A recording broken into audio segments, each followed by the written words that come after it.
pseudosciences et scepticisme. Désolé d'être un peu en retard ce mois-ci, mais j'ai deux bonnes excuses. Premièrement, les vacances et le fait que cet épisode m'a demandé un petit peu plus de recherche que je ne le croyais. Juste un petit peu. Et en raison de la longueur de l'exposé et aussi parce que je ne voulais pas être encore plus en retard, j'ai décidé de ne pas faire de section de nouvelles pour ce mois-ci. Désolé pour ceux qui sont des amateurs, ça devrait revenir dans les mois prochains. Alors ne perdons pas plus de temps et on with the show!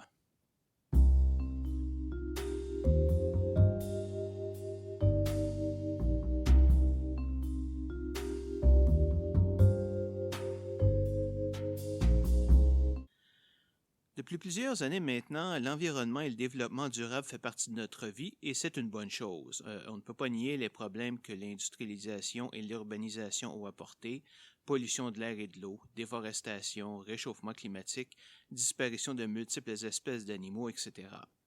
D'un autre côté, elle a apporté une richesse, une meilleure éducation, certaines solutions aux problèmes de surpopulation et de santé et une meilleure intégration entre les peuples. Par contre, quand on regarde ce qui se passe dans les médias, on a l'impression que le monde est séparé en deux parties. Les méchants industrialistes qui ne sont intéressés qu'à s'en mettre plein les poches et n'ont aucun respect pour les autres et pour la nature, et les bons, les écologistes et environnementalistes qui sont prêts à tout pour arrêter les méchants industrialistes. J'ai moi-même une tendance de ce côté, je suis pour l'environnement, je suis pour vivre en harmonie avec la nature, je suis pour le développement durable et équitable, j'adore vivre dans un quartier urbain où la végétation est très présente, et je suis absolument contre l'exploitation des gens et des ressources naturelles de façon non responsable. Sauf que je veux que ce soit pour les bonnes raisons. Et malheureusement, on a vu dans les dernières années le mouvement écologique utiliser de plus en plus d'arguments non scientifiques pour justifier leur position, et franchement, certaines de leurs tactiques sont carrément basées sur la peur, ce qui est inacceptable, et il faut les dénoncer. Mon but ici n'est pas de me mettre du côté de l'environnement ou du côté de l'industrie, mais simplement attaquer les pseudosciences et les mensonges qui sont utilisés. Et malheureusement, pour le moment, ceux-ci viennent plus souvent qu'autrement des mouvements écologiques et environnementalistes. Ça ne veut pas dire que l'industrie n'en utilise pas, et j'y reviendrai peut-être dans un épisode futur. Mais pour cet épisode, je vais me consacrer aux problèmes reliés au groupe écologiste. Nous allons parler de 4 sujets en particulier: l'agriculture et l'élevage biologique, le commerce équitable, le chimique versus naturel et les organismes génétiquement modifiés.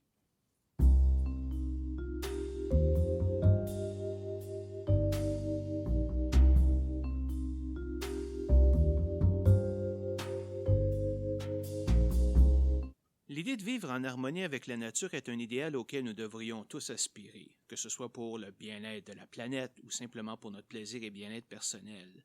Mais il faut quand même être réaliste. Nous sommes plus de 7 milliards d'humains sur Terre et au rythme où vont les choses, la population ne se stabilisera pas avant 2050 au minimum, si jamais elle le fait. Nous devons nourrir cette population et aider les pays en voie de développement à sortir de leur pauvreté.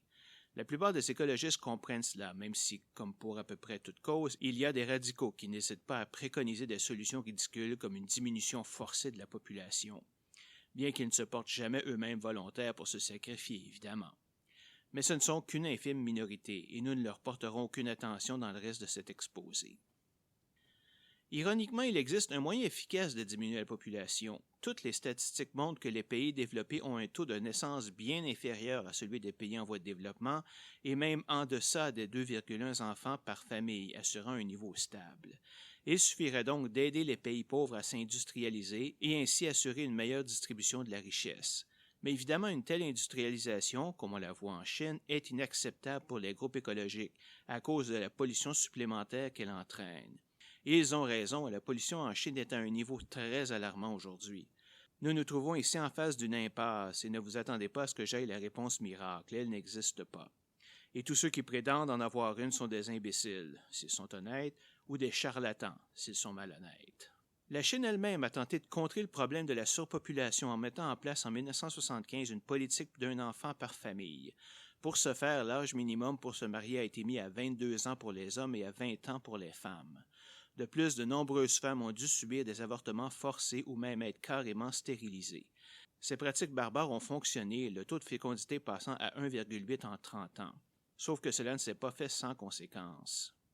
Il existe plusieurs millions d'enfants sans papier, abandonnés ou cachés par leur famille, privés d'école, de soins médicaux ou d'emplois déclarés. Il existe un fort déséquilibre garçon-fille. En 2014, il y avait 108 hommes pour 100 femmes en Chine et 120 naissances de garçons pour 100 filles. Tout cela le résultat d'avortements sélectifs. La raison est que dans la tradition chinoise, toute épouse est considérée comme quittant sa famille natale, et donc, pour continuer la famille, il est important d'avoir au moins un garçon. Et comme les familles n'ont droit qu'à un seul enfant, le nombre plus élevé d'hommes a entraîné un trafic d'êtres humains, principalement des femmes, pour participer à des réseaux de prostitution en tant qu'esclaves sexuels. Devant ces conséquences inquiétantes, le gouvernement chinois a décidé de modifier sa politique en 2015 pour permettre un deuxième enfant par famille. Mais au-delà de son succès ou de son échec, une telle politique ne peut être mise en place que dans un système totalitaire. Et je ne sais pas pour vous, mais je n'ai aucune envie de vivre dans un pays où le gouvernement peut décider combien d'enfants je peux avoir.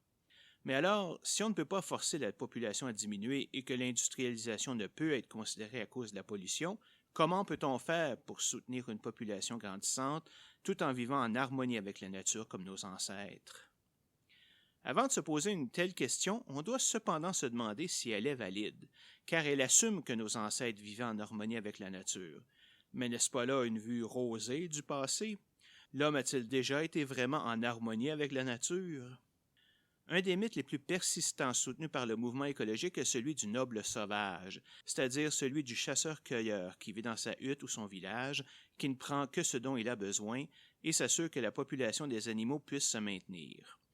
Ouais, j'ai des mauvaises nouvelles pour vous. Cet exemple de sagesse n'a jamais existé. L'Homo sapiens existe sous sa forme actuelle depuis plusieurs centaines de milliers d'années, avec le même cerveau.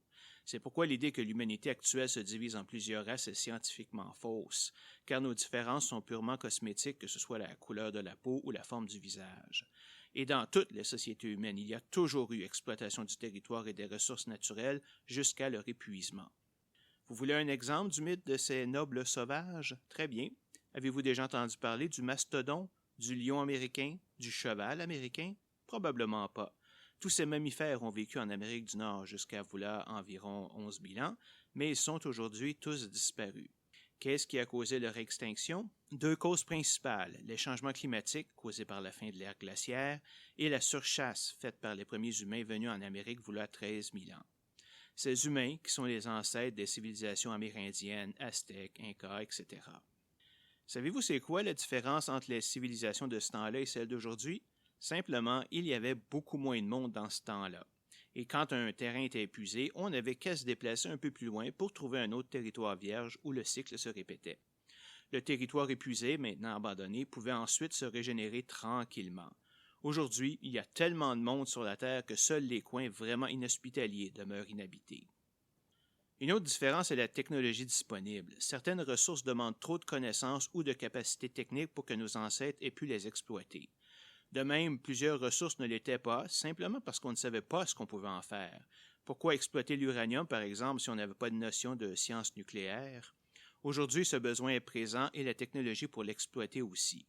Le résultat est que nous sommes aujourd'hui beaucoup, probablement trop, efficaces à vider un terrain de ses ressources et nous n'avons pas d'autres terrains vierges à aller exploiter quand il est vidé. Et c'est pour cela que l'idée d'exploiter des astéroïdes pour leurs ressources minières est aussi intéressante. Certains diront, mais dans ce cas, la technologie est principalement venue des mondes européens. Pourquoi les Amérindiens ou les Hindous n'ont-ils pas développé cette technologie eux-mêmes? Ce n'est pas parce qu'ils ont refusé de le faire ou parce qu'ils étaient inférieurs d'une manière ou d'une autre. Pour ceux qui sont intéressés par ce sujet, je vous recommande l'excellent livre Guns, Germs and Steel de Jared Diamond, qui présente une explication basée essentiellement sur la géographie et la géologie.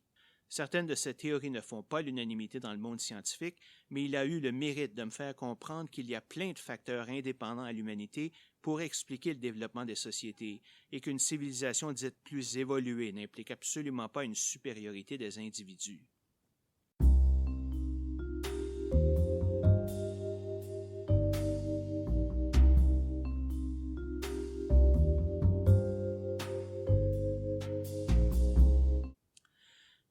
Délaissons un peu ces grands principes et revenons à des sujets pratiques.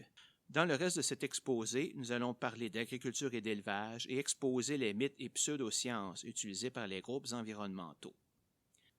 Un des sujets les plus en vue dernièrement est celui de l'agriculture organique par rapport à l'agriculture traditionnelle. Avant même d'entrer dans le débat, il est important de bien savoir ce qu'est l'agriculture et l'élevage organique au Québec. Pour mes éditeurs d'ailleurs, je vous suggère de fouiller dans vos sites gouvernementaux, car votre définition peut être différente. Selon le Conseil des appellations réservées et des termes valorisants du Québec, le CARTV, l'appellation biologique ou bio ou organique est réservée, c'est-à-dire qu'un produit doit répondre à des règles très strictes pour pouvoir l'utiliser et être homologué par un des certificateurs accrédités comme EcoCert Canada ou l'organisme de certification Québec Vrai. Un produit biologique doit respecter une réglementation stricte dont les principales caractéristiques sont les suivantes.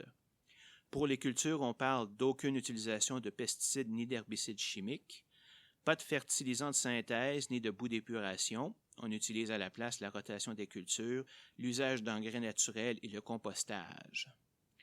Pas de semences d'organismes génétiquement modifiés, et on va revenir là-dessus plus tard. Au niveau de l'élevage, pas d'antibiotiques ou d'hormones de croissance. On les remplace par des thérapeutiques alternatives dont l'homéopathie. Pas de farine animale dans la diète alimentaire. On utilise plutôt des aliments biologiques sans OGM. Pas de surpopulation animale dans des bâtiments fermés. Et finalement, pour les produits transformés, pas de colorants chimiques, d'arômes artificiels ni d'additifs de synthèse, pas d'agents de conservation chimique, pas d'irradiation des aliments. Plusieurs de ces critères semblent tout à fait raisonnables car ils permettent une réduction des ressources utilisées et la conservation des sols. La non-utilisation des antibiotiques aide à éviter l'apparition de superbactéries, comme nous en avons parlé dans l'épisode 2 sur la théorie de l'évolution de Darwin. L'élimination de farine animale, elle, fait disparaître le risque de la maladie de la vache folle. Éviter les pesticides est également une bonne idée pour notre santé personnelle car ils sont impropres à la consommation. Les critères éthiques sont tout aussi valables pour assurer une existence correcte aux animaux. Finalement, cela favorise une agriculture locale et donc une meilleure fraîcheur du produit sans avoir recours à des agents de conservation. Mais certains critères sont très subjectifs ou purement esthétiques et n'ont pas vraiment de valeur intrinsèque. Les colorants chimiques et les arômes artificiels ne représentent aucun danger pour la santé, tout comme l'irradiation des aliments. Leur non-utilisation diminue considérablement la durée de vie des aliments. Nourrir les animaux uniquement avec des aliments biologiques augmente le coût d'élevage. J'inclurais normalement ici la non-utilisation des OGM, mais j'ai déjà une section complète dédiée à eux un peu plus loin, alors je me contenterai simplement de les mentionner. J'espère également que vous avez remarqué cette petite perle pseudo-scientifique qu'est la recommandation de l'homéopathie comme alternative aux antibiotiques. Et ces règles sont copiées telles quelles du site du CARTV. Ce n'est pas moi qui l'ai ajouté, là. Et monsieur, ça vous donne une idée de la rigueur scientifique qui a été utilisée pour établir ces règles, et ça donne confiance. Pour ceux qui ne savent pas ce qu'est exactement l'homéopathie, je vous invite à écouter l'épisode 16 du podcast du monde merveilleux du scepticisme avec mes amis Isabelle et Chris, que vous pouvez écouter au lmmds.ca. Je m'y suis amusé à détruire l'homéopathie en tant qu'exemple parfait de pseudoscience. L'utilisation de techniques biologiques a des avantages, certes, mais malheureusement, certains cités régulièrement sont faux ou relèvent carrément de la pseudoscience. Le point le plus important est, je pense, l'idée que les produits biologiques sont plus nutritifs que les produits traditionnels. Malgré de nombreuses études, cette affirmation n'a jamais pu être confirmée d'une façon ou d'une autre et semble varier en fonction de bien des facteurs, comme le type de produit, la manière dont il a été récolté, etc. Un deuxième mythe est que les aliments biologiques n'ont pas de pesticides chimiques. C'est faux. Une enquête de l'Agence canadienne d'inspection des aliments, menée de 2011 à 2014, montre que plus de 50% des aliments bio contenaient des pesticides, et certains même à des niveaux plus élevés que ceux recommandés pour les aliments normaux. Pas de panique, ces taux sont quand même bien en deçà de ce qui est dommageable à l'être humain et sont inférieurs à ceux trouvés dans des aliments non bio, mais ils sont quand même présents. Donc, n'arrêtez pas de laver vos fruits et légumes frais avant de les consommer, même s'ils sont bio. Un des désavantages majeurs de la culture bio est qu'elle est environ 25% moins productive qu'une culture traditionnelle. Cela peut s'expliquer par la mise au repos ou en jachère de certains champs, ainsi que par les dégâts faits par les insectes parce qu'on n'utilise pas de pesticides. Dans ces conditions, est-il rationnel de vouloir transformer toute l'agriculture sur Terre en agriculture biologique, comme certains le préconisent? D'un côté, ce serait la meilleure chose à faire pour diminuer les impacts environnementaux, mais par contre, avec une population qui ne cesse d'augmenter, une diminution de 25% de la production pourrait sérieusement mettre en doute notre capacité à nourrir tout le monde. Évidemment, le problème serait moins aigu si on avait une meilleure distribution de la richesse à travers les peuples, mais soyons réalistes, ça n'arrivera pas de sitôt. Et même si c'était le cas, une étude datant de 2012 de l'Université McGill montre que la culture bio ne serait probablement pas suffisante par elle-même pour nourrir tout le monde. Ça ne veut pas dire que nous devrions l'éliminer, évidemment, mais en contrepartie, cela veut dire que nous ne pouvons pas nous passer des cultures traditionnelles. Bon, revenons à nos moutons. Cette diminution de productivité entraîne automatiquement une augmentation des prix. C'est pourquoi un aliment bio peut coûter de 1,5 à 2 fois plus cher qu'un aliment non bio équivalent. Alors que même dans les pays les plus favorisés, l'écart entre les riches et les pauvres ne fait que s'agrandir, les aliments bio sont donc souvent considérés comme des aliments de luxe, que seuls ceux de la classe moyenne ou mieux peuvent se payer. Alors que le bulletin statistique de l'alimentation du Québec dit qu'en 2015, les Québécois dépensaient plus de 12% de leurs revenus en moyenne sur la nourriture, passer à des aliments bio plus chers n'est pas réaliste, surtout dans la population moins fortunée. La culture locale est peut-être une bonne chose en termes de fraîcheur des aliments, mais elle est problématique au niveau de leur diversité. Je ne sais pas pour vous, mais moi je suis habitué à manger toutes sortes de cuisines avec des aliments venant de partout sur la planète. Je n'ai aucune envie de revenir à l'époque où l'on ne mangeait que du porc, du bœuf, des patates, du lard et des carottes. Bon, j'exagère un peu, là, mais n'empêche, s'il y a quelque chose que j'aime de la nourriture actuelle, c'est qu'on trouve de tout partout. Juste dans mon petit quartier, j'ai des marchés arabes, français, polonais, italiens, asiatiques et russes qui m'offrent des goûts que je ne connaissais pas, et je n'ai aucune envie de les voir disparaître. Justement, revenons un peu sur une des raisons pour laquelle l'agriculture locale est préférable, celui des agents de conservation et l'irradiation des aliments. Là, on peut y trouver une campagne de peur où il est difficile de déterminer entre la science et la pseudoscience. Ce qu'il faut retenir, c'est que Santé Canada tient une liste des additifs et agents de conservation n'ayant pas d'effet sur la santé et pouvant être utilisés par l'industrie à des doses précises. Les compagnies ne peuvent pas faire ce qu'elles veulent. Et ajoutons qu'il y a plusieurs types d'additifs alimentaires et que les agents de conservation n'en sont qu'un seul type. Donc, si vous voyez qu'un produit est sans agent de conservation, ça ne veut pas dire qu'il n'y a pas eu d'additifs chimiques. Parlons maintenant un peu d'irradiation. Il est important de le faire, car dans le mot irradiation, il y a le mot radiation, et tout le monde sait que les radiations, c'est dangereux. Le problème est que l'irradiation consiste à soumettre un produit à des radiations pour tuer les organismes nuisibles, mais ça ne le rend pas radioactif pour autant. Il y a plusieurs raisons pour irradier les aliments. Élimination de micro-organismes, bactéries et virus présents, par leur destruction pure et simple ou en les rendant incapables de se reproduire. Réduction de la vitesse à laquelle les enzymes causent le mûrissement des produits, ce qui leur donne une plus longue vie. Prévenir le transport d'espèces animales étrangères à travers les frontières, ce qui pourrait causer des ravages dans les populations locales. L'irradiation de certains aliments peut causer une modification de leur contenu nutritionnel et de leur saveur, mais tout au plus au même titre que la cuisson ou le fumage, par exemple. J'aimerais aussi en profiter pour faire éclater un mythe sur l'équilibre de notre corps. Contrairement à ce que bien des adeptes de produits naturels disent, notre corps n'est pas ce fragile organisme en équilibre précaire, menaçant à tout moment de se détraquer, et dont il faut drainer le côlon, éliminer les toxines, le rendre plus acidique, basique et protéger des germes. Notre corps est le fruit de centaines de millions d'années d'évolution et à chaque minute de notre vie, il est exposé à des milliers et même des millions de micro-organismes de toutes sortes. Pourquoi est-ce que nous ne sommes pas toujours malades? Parce que nous avons évolué en symbiose avec la plupart d'entre eux et que notre système immunitaire est extrêmement efficace à se débarrasser du reste. Savez-vous quelle est la partie de notre corps qui contient le plus de ces intrus? Nos mains? Notre derrière? Non, c'est notre bouche qui est un conduit direct vers l'intérieur de notre corps. Et oui, c'est fou tout ce qui peut y entrer de manière volontaire ou non. Et arrêtez de riconner en arrière, je vous entends jusqu'ici, hein? Le corps est également excellent à se guérir par lui-même. La plupart des opérations chirurgicales ne visent essentiellement qu'à corriger une situation problématique pointue, comme remettre un os en position, enlever un objet ou fermer une plaie, pour permettre ensuite au corps de se guérir par lui-même.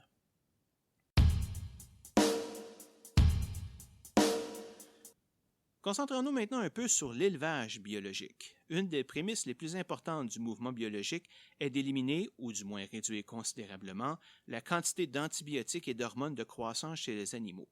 Voyons un peu les raisons de cette consommation, qui les pousse à faire cela, pourquoi les groupes écologistes sont contre et qui a raison.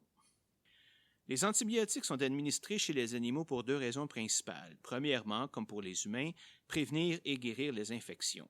Deuxièmement, certains antibiotiques, si utilisés à des doses plus petites, qu'on dit sous-thérapeutique, améliore l'efficacité de la nourriture, c'est-à-dire que la même quantité de nourriture produira plus de muscles, de viande et ou de lait. C'est pour cela qu'on les appelle des hormones de croissance. Mais alors, pourquoi vouloir les empêcher? Plusieurs groupes mènent une campagne de peur en disant que ces antibiotiques sont transmis aux êtres humains, que ce soit par la viande, les œufs ou le lait. Ces antibiotiques pourraient par exemple produire une réaction allergique chez certaines personnes, comme ceux qui sont allergiques à la pénicilline. Mais ces arguments sont fondés sur la simple peur. L'utilisation d'antibiotiques remonte à au moins 100 ans, et nous savons aujourd'hui avec précision le temps pris par un organisme pour les éliminer. C'est pourquoi chaque espèce d'animal a une période minimum d'attente pendant laquelle elle ne peut recevoir d'antibiotiques avant qu'on l'envoie à l'abattoir, et ce de façon à éliminer toute trace du produit. Est-ce à dire que les groupes écologistes ont tort? Non, mais pour une toute autre raison. Comme nous l'avons déjà mentionné, la surutilisation des antibiotiques entraîne le développement par sélection naturelle de mutations chez les bactéries qui les rendent résistantes à ces antibiotiques. Comme ces bactéries ne meurent pas, elles peuvent effectivement se retrouver dans la viande, le lait ou les œufs que nous consommons. Ne partons cependant pas en peur, car aucune étude ne montre de façon concluante que ces bactéries vont avoir un effet chez l'homme. Cependant, je crois ici que le principe de prudence est à adopter et que limiter les antibiotiques à la lutte contre les infections est la bonne voie. Parlons un peu maintenant de la manière dont sont élevés les animaux destinés à l'abattoir. Les fermes d'élevage industriel, comme celles montrées dans le film Food Inc., par exemple, sont horribles. Des animaux empilés les uns sur les autres, entassés dans des enclos internes, qui ne verront jamais la lumière du soleil, incapables même de se tenir debout, car leurs pattes ne sont pas assez fortes pour les soutenir. C'est carrément inacceptable et dégueulasse en plus. Les groupes écologiques suggèrent donc l'élevage éthique, c'est-à-dire que chaque animal a une nourriture saine, est en bonne santé, possède un espace minimal pour se déplacer et a la possibilité de sortir à l'extérieur pour manger ou goûter de l'herbe. C'est un but très noble et je le partage à 100%. Cependant, il faut comprendre que cela a des conséquences en termes de productivité et des ressources nécessaires pour produire un kilo de viande, et donc ça aura un impact direct sur le coût. Donc, si on résume, l'élevage biologique a un effet bénéfique sur la vie et la santé des animaux et des humains, avec en contrepartie un effet négatif sur la quantité de viande disponible et son coût. Alors, qu'est-ce qu'on fait? Première des choses, une précision, je ne suis pas végétarien et encore moins végétalien. J'adore le goût de la viande et je refuse de l'abandonner. Mais élever un animal demande beaucoup de ressources. Par exemple, cela prend plus de 15 000 litres d'eau pour créer un seul kilo de viande de bœuf et plus de 4 800 pour un kilo de porc. Si on compare ça à un kilo de germe de soya qui prend 1800 litres et seulement 900 pour du maïs. De plus, les animaux élevés éthiquement, comme on le désire, ont besoin de beaucoup plus de terre pour brouter que les cultures pour produire la même quantité de nourriture, ce qui entraîne une déforestation accrue. Quand on regarde tout ça, le choix est assez clair. Soit nous continuons à consommer autant de viande qu'aujourd'hui et acceptons l'élevage industriel, soit nous adoptons l'élevage éthique et acceptons de diminuer notre consommation de viande. Comme je l'ai dit, je ne suis pas végétarien, n'importe qui me voit peut le deviner, mais je choisis sans hésitation la deuxième solution. J'aimerais finalement un peu chialer contre ce que j'appellerais l'hypocrisie de certains écologistes concernant les animaux qu'on devrait ou ne devrait pas manger. J'ai déjà rencontré une personne qui n'avait pas de problème à manger du porc ou du bœuf, mais qui s'est déclarée incapable de manger du chevreuil. Quand je lui ai demandé pourquoi, elle m'a répondu que c'était parce que le chevreuil était un bel animal. Désolé, mais décider qu'un animal peut être mangé ou non en fonction de sa beauté est une position hypocrite et combien anthropocentrique. Un animal est un animal et je ne vois pas pourquoi la décision de le manger ou non devrait dépendre d'un critère aussi artificiel que sa beauté.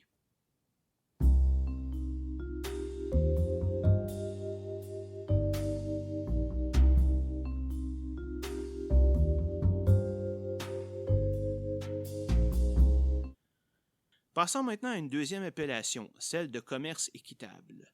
Encore une fois, pour commencer, regardons ce que veut dire commerce équitable.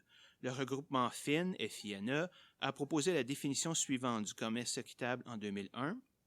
Le commerce équitable est un partenariat commercial qui se veut une alternative au commerce international traditionnel et dont l'objectif est de parvenir à un développement harmonieux et durable des producteurs défavorisés et marginalisés.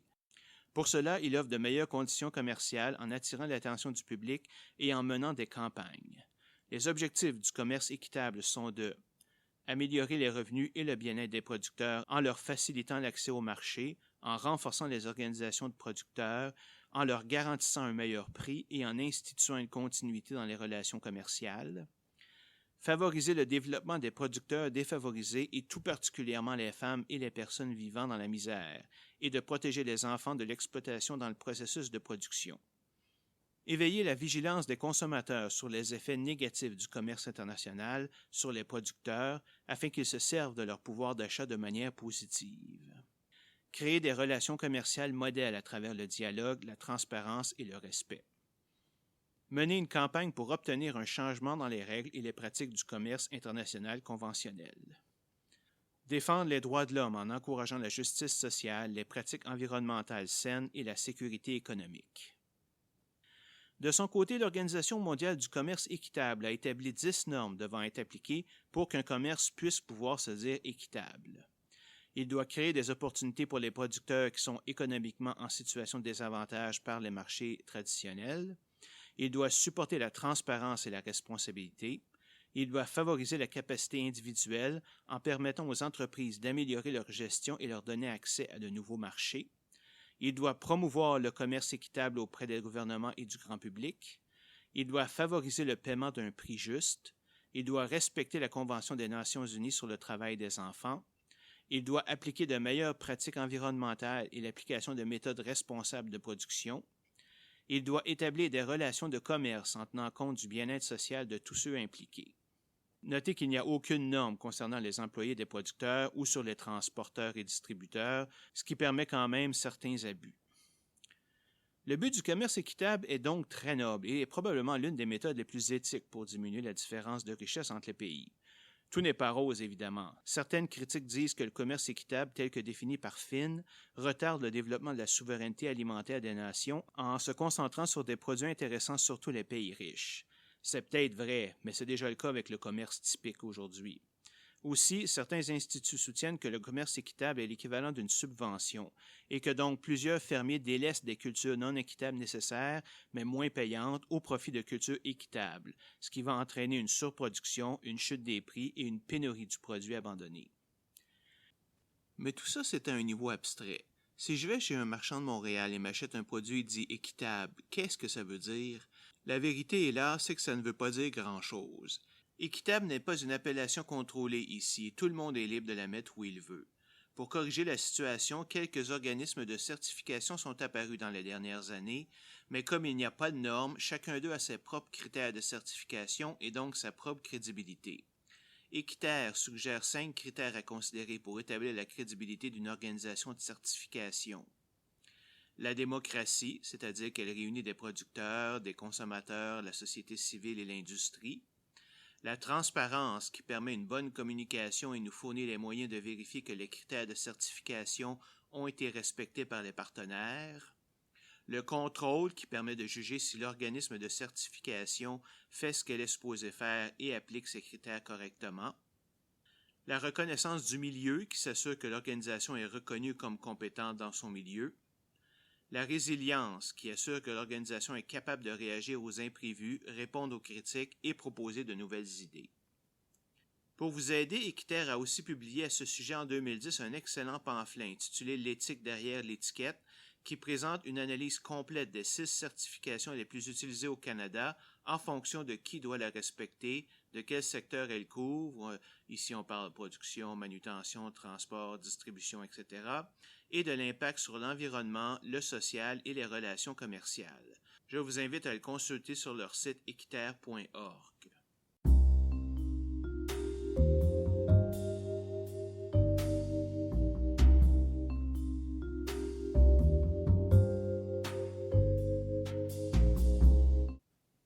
Un autre sujet relié qui, je pense, doit être abordé est celui des produits chimiques versus les produits naturels. Premier point en partant, ce débat est faux, comme le sait tous ceux qui se souviennent un peu de leur chimie de 4e secondaire, qui correspond à l'avant-dernière année du bac pour nos amis français.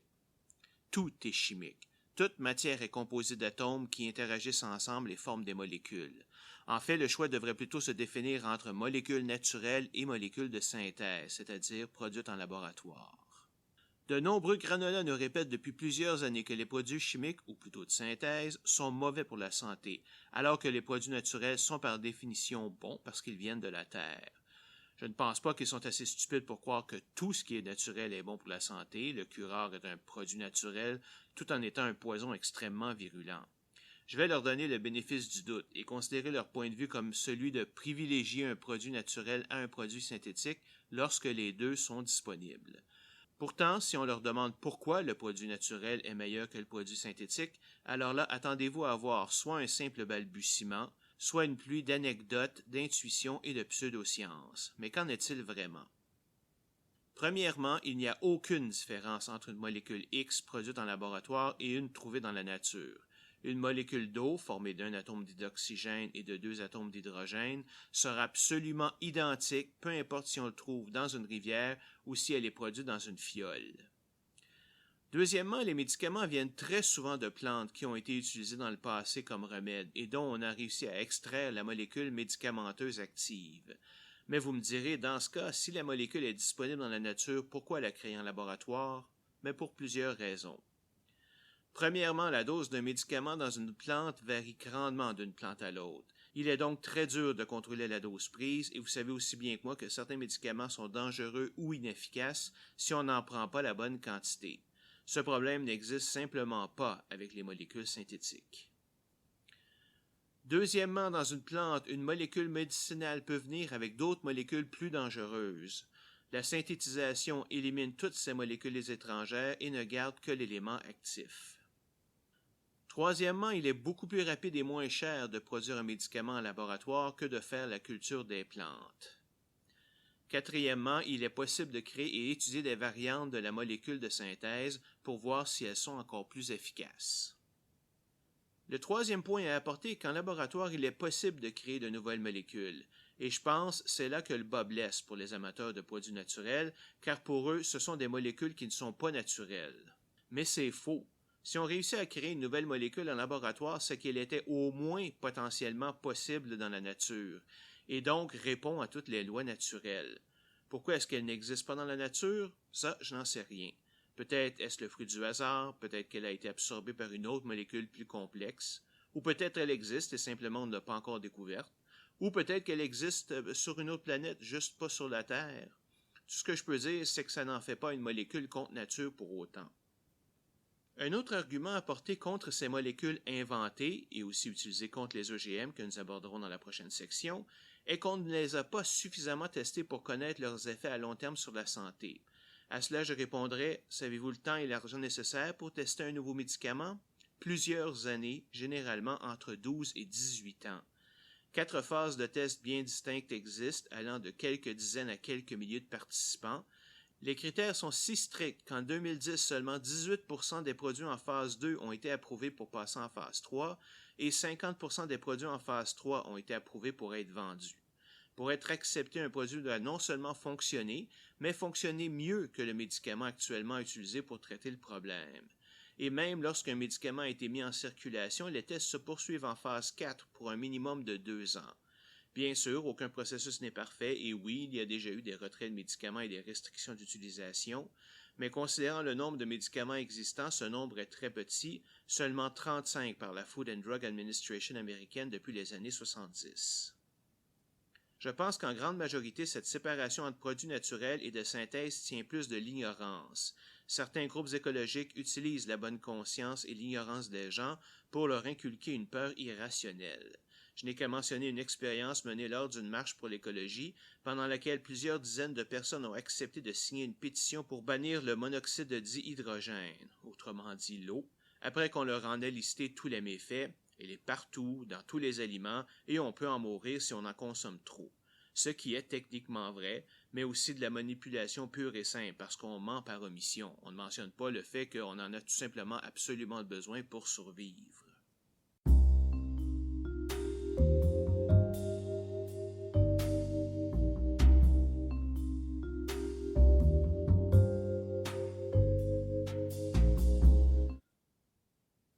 Mais cette section sur le naturel versus le synthétique n'est que le préambule.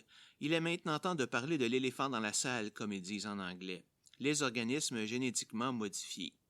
On en entend parler constamment ces dernières années et de tous les sujets abordés aujourd'hui, c'est probablement celui le plus démonisé par certains organismes écologiques comme Greenpeace. Pour commencer, nous devons définir ce qu'est un organisme génétiquement modifié.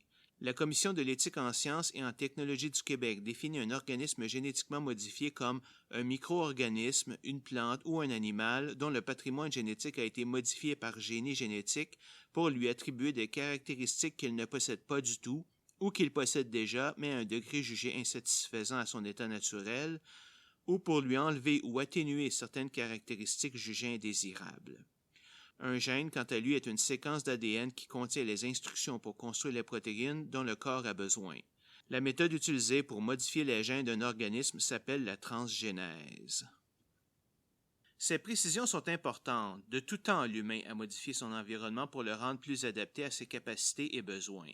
Par exemple, ça va peut-être choquer certains écologistes, mais très peu de fruits et légumes que l'on consomme aujourd'hui ressemblent à leur forme sauvage originale de voilà à peine 10 000 ans. Ces changements, qui font partie du processus que l'on appelle la domestication, sont survenus par une sélection humaine systématique des mutations qui faisaient le plus son affaire. Avec le temps, ces aliments sont devenus plus charnus, plus appétissants et plus faciles à manipuler. La banane en est un très bon exemple, car les bananes sauvages sont 2 fois plus petites que les bananes domestiquées, leur peau est beaucoup plus rigide et donc beaucoup plus dure à enlever, et elle n'a pas cette belle forme courbée qui la rend si facile à manipuler. Une autre méthode utilisée pour modifier des organismes est l'hybridation, où l'on mélange le code génétique de 2 organismes pour obtenir un hybride qui contient une partie des 2 codes. Ce processus peut être causé par l'humain, par exemple pour créer un 3e type de pomme à partir de 2 types existants, mais peut aussi se produire de façon tout à fait naturelle. À la différence, les OGM sont créés par modification directe du code génétique, comme par exemple introduire un gène de tomate dans une pomme. Mais pourquoi cela est-il même possible? Nous avons parlé dans l'épisode 2 qu'une des preuves que tous les organismes vivants ont un ancêtre commun vient du fait que nous partageons tous un code génétique universel qui peut interpréter n'importe quelle séquence d'ADN. C'est pourquoi il est possible de transférer des gènes d'un organisme à un autre. Le receveur saura automatiquement comment interpréter ce nouveau gène pour avoir les caractéristiques voulues.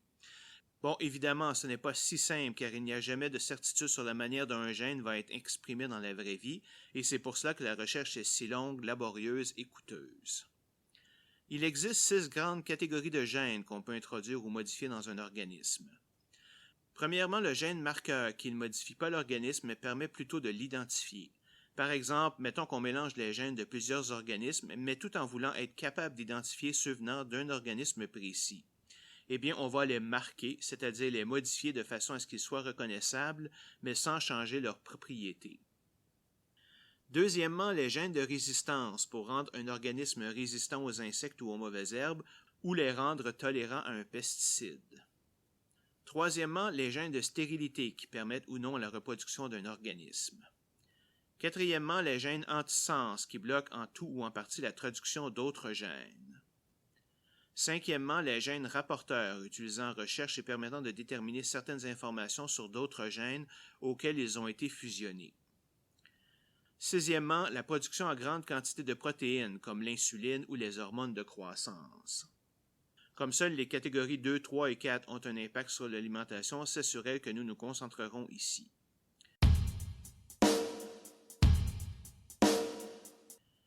Mais vous me poserez la question, pourquoi utilise-t-on des OGM? Pourquoi ne pas s'en tenir à des produits naturels?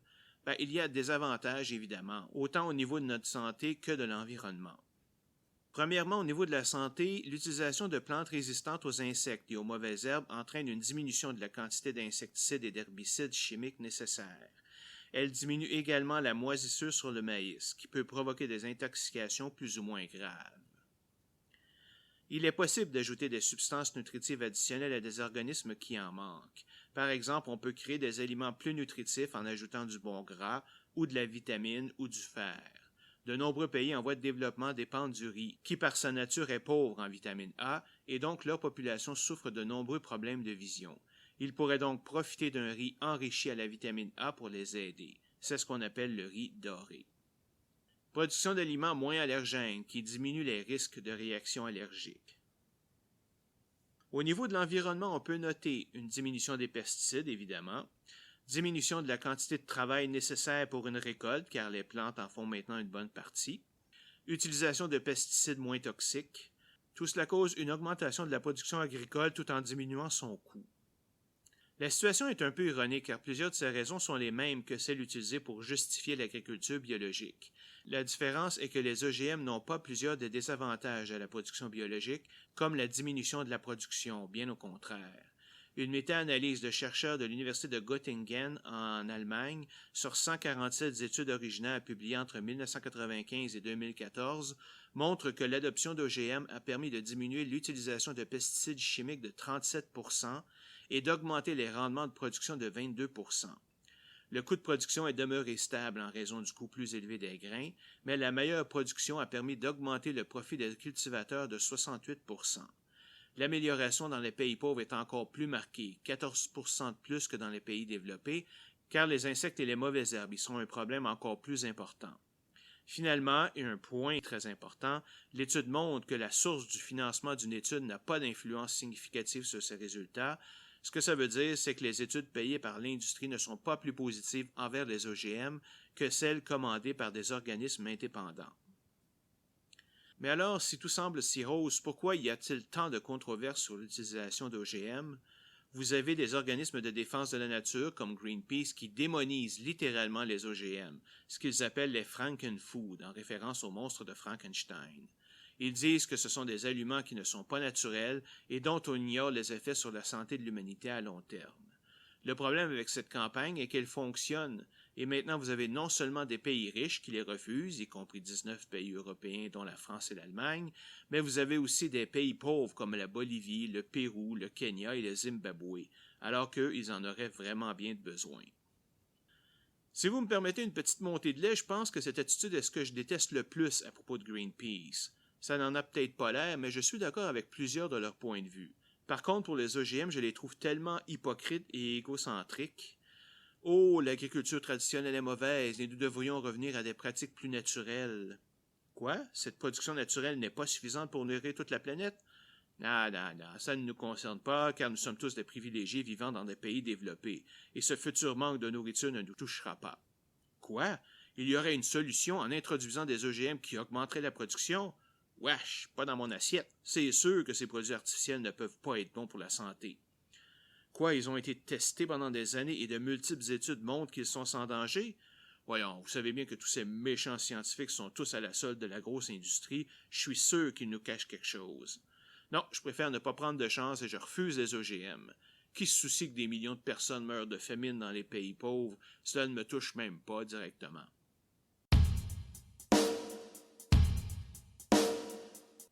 Évidemment, il n'y a jamais aucun risque quand on introduit une nouvelle technologie comme les OGM. La question est donc de savoir s'ils sont plus importants que les avantages qu'ils procurent. Autrement dit, établir si le risque en vaut la chandelle. Nous avons déjà énuméré les avantages des organismes génétiquement modifiés. Il est maintenant temps d'en voir les inconvénients. Mais je vais cependant faire une différence entre les inconvénients ayant une origine scientifique et ceux exprimés par les groupes environnementaux, qui relèvent presque entièrement de la pseudoscience. Dans les risques potentiels réels sur la santé, nous avons une réaction allergique liée à la présence du nouveau gène. De nombreuses études montrent que les réactions allergiques dues à des gènes transférés sont identiques à celles causées par l'aliment de base.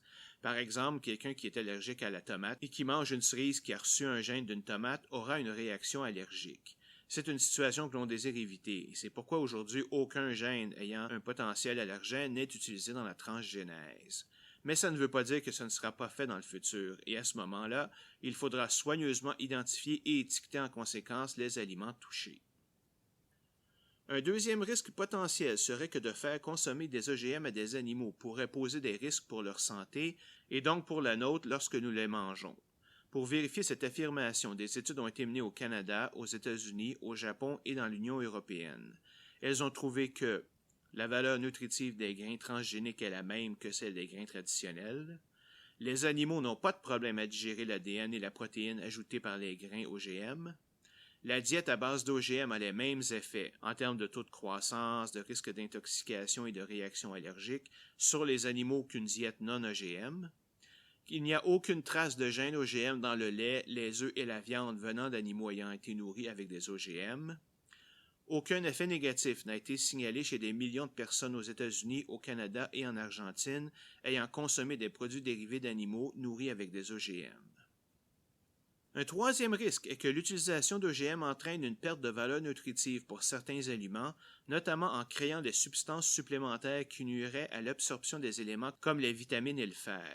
C'est pourquoi chaque nouvel OGM est soigneusement testé pendant des années avant de recevoir la permission d'être commercialisé.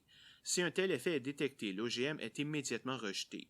À ce jour, aucun OGM n'a été rejeté pour cette raison.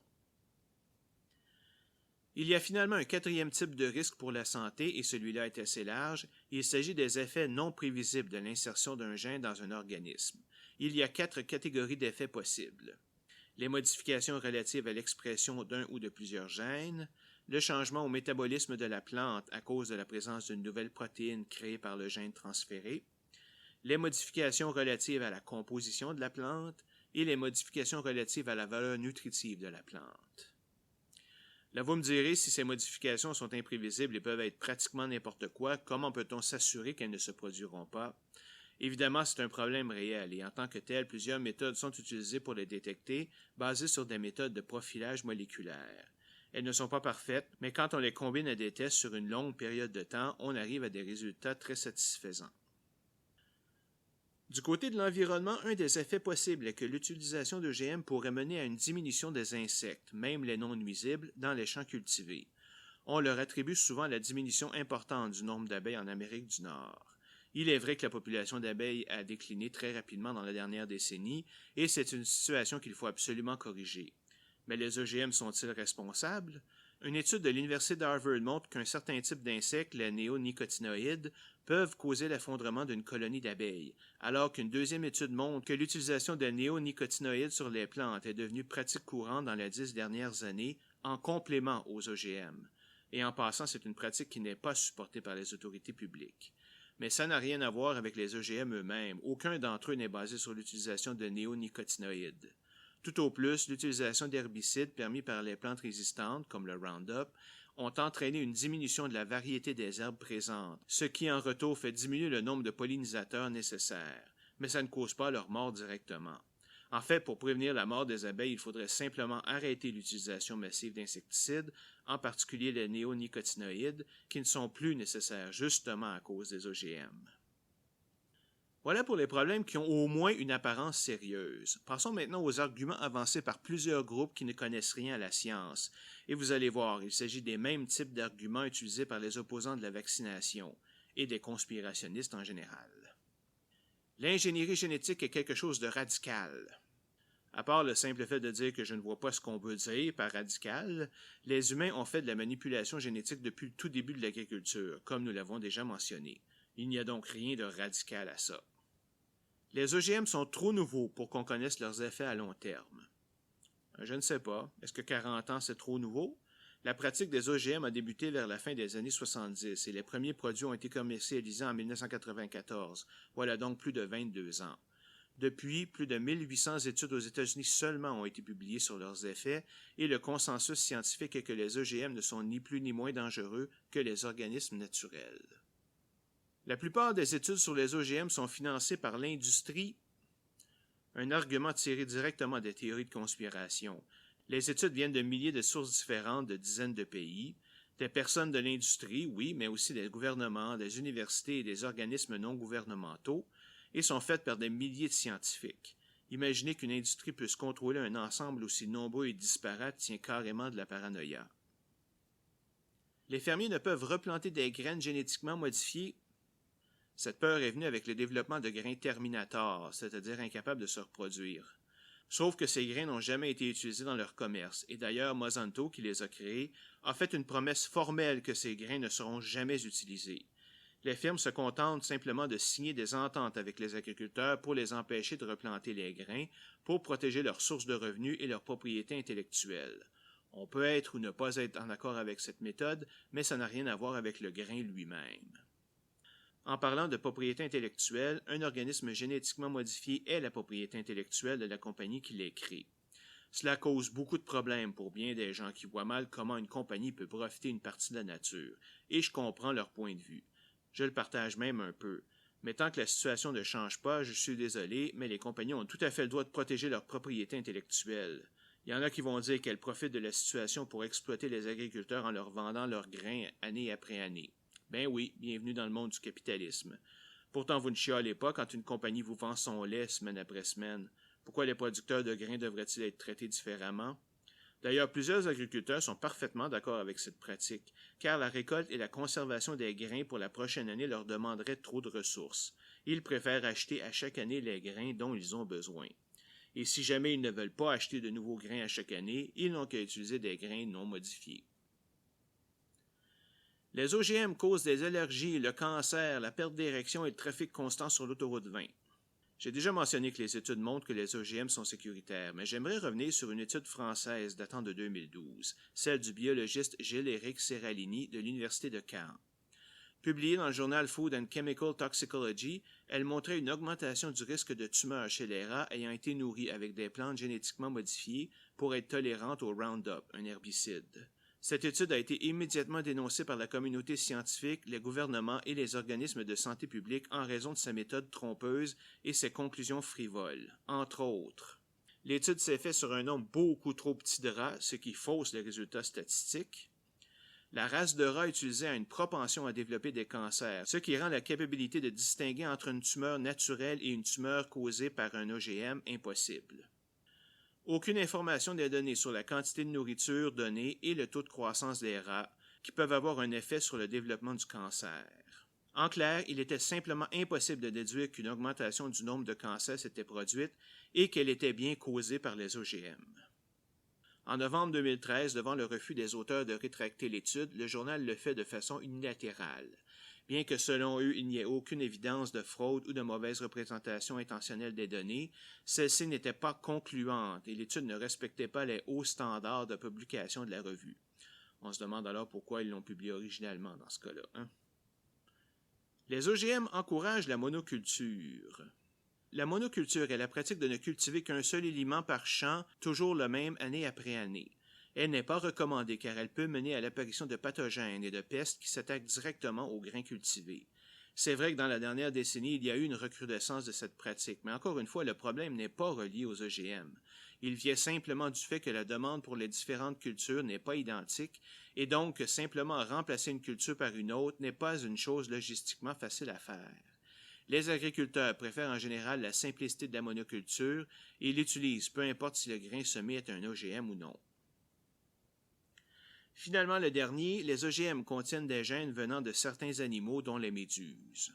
C'est faux, aucune culture ne contient de gènes animaliers. Certains chercheurs ont bien tenté d'implanter dans certaines cultures un gène antigel venant d'un poisson, mais ça n'a pas fonctionné.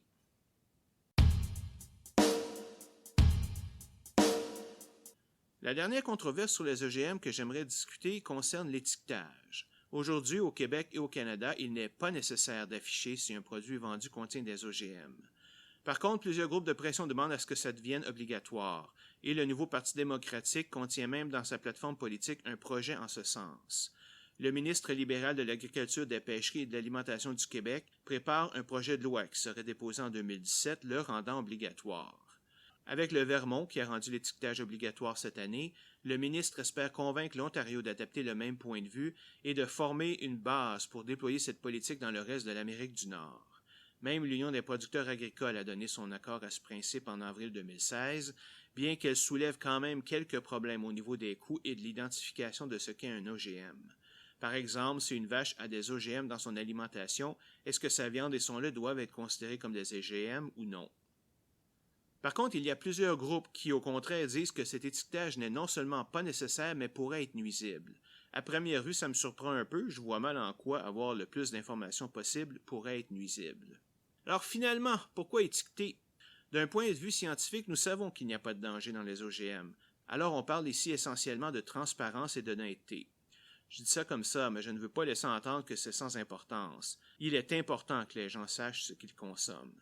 Le problème vient simplement de la perception largement négative des OGM dans la population en général. Malgré le consensus scientifique indiquant qu'ils sont sans danger, les organismes comme Greenpeace ont été tellement efficaces dans leur campagne de peur que la majorité de la population croit qu'il peut y avoir des effets négatifs. Mettre une étiquette OGM viendrait donc à donner l'impression qu'un produit est moins bon qu'un autre, simplement parce qu'il contient des OGM, ce qui n'est pas le cas. Alors on fait quoi? Franchement, les deux points sont valables à mes yeux et je ne prendrai pas position. En autant que tout le monde s'entende pour dire qu'il y a au moins une situation où l'étiquetage doit être absolument obligatoire, et c'est lorsque le gène transmis peut provoquer des réactions allergiques. Et ça, c'est un consensus qui existe déjà. Il y a plus de 60 pays dans le monde où l'étiquetage des OGM est obligatoire, dont la totalité des pays européens. En France, il existe deux types d'étiquetage, un obligatoire signalant la présence d'OGM et l'autre volontaire signifiant qu'un produit est sans OGM. On peut se demander pourquoi la deuxième existe. Eh bien, c'est parce qu'il y a des exceptions au premier type. Par exemple, si la présence des OGM est involontaire et inférieure ou égale à 0,9% du produit, il n'a pas à être étiqueté avec OGM. Certains autres produits, comme les produits d'animaux ayant été nourris aux OGM ou la bouffe dans les restos, n'ont pas à être étiquetés non plus. Et c'est pour cela que l'étiquette sans OGM a été créée, tout simplement pour pouvoir les identifier. J'aimerais terminer cet exposé en vous donnant un portrait de l'utilisation des OGM en 2016 à travers le monde. Les champs d'OGM couvrent 1,797 millions de kilomètres carrés sur la planète, soit un peu plus de 10% de la surface cultivée. 28 pays produisent des OGM. Les plus grands producteurs sont les États-Unis avec presque 50% de la population, ensuite le Brésil avec environ 28%, l'Argentine, l'Inde, le Canada et la Chine. Les aliments les plus modifiés sont le maïs, la germe de soja, les graines de coton, la luzerne, la papaye, les tomates et la betterave à sucre. En date d'octobre 2015, plus de 38 pays ont banni la production d'OGM, dont plus de 28 pays européens. Il y a des dizaines d'OGM existants actuellement. Pour vous donner une idée, voici quelques exemples de produits modifiés et des modifications qui ont été apportées. De la luzerne et de l'huile de canola tolérant à l'herbicide glyphosate. Une pomme dont la chair brunit plus lentement. Le maïs est probablement la culture la plus modifiée avec une tolérance aux herbicides, une résistance aux insectes et aux virus, et l'ajout d'enzymes pour faciliter la production d'éthanol. Un coton possédant une résistance aux insectes. Une pomme de terre résistante à certains insectes et à certains virus. Le riz doré qui est enrichi avec de la bêta-carotène, une source de vitamine A. Les germes de soya tolérant à l'herbicide glyphosate, résistants aux virus, tuant certains insectes nuisibles et avec un contenu réduit en gras saturés.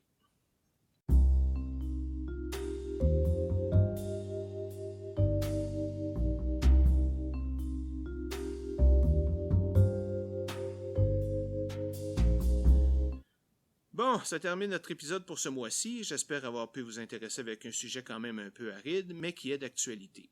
Je vous invite à me joindre le mois prochain pour... je suis pas sûr encore, mais je vous promets que ça va être intéressant. Peut-être un exposé sur Greenpeace. Ce serait particulièrement approprié, car au début de cette année 2016, plus de 107 lauréats de prix Nobel en sciences ont publié une lettre ouverte à Greenpeace, l'enjoignant à arrêter ses efforts pour bloquer l'introduction des OGM en général et du riz doré en particulier.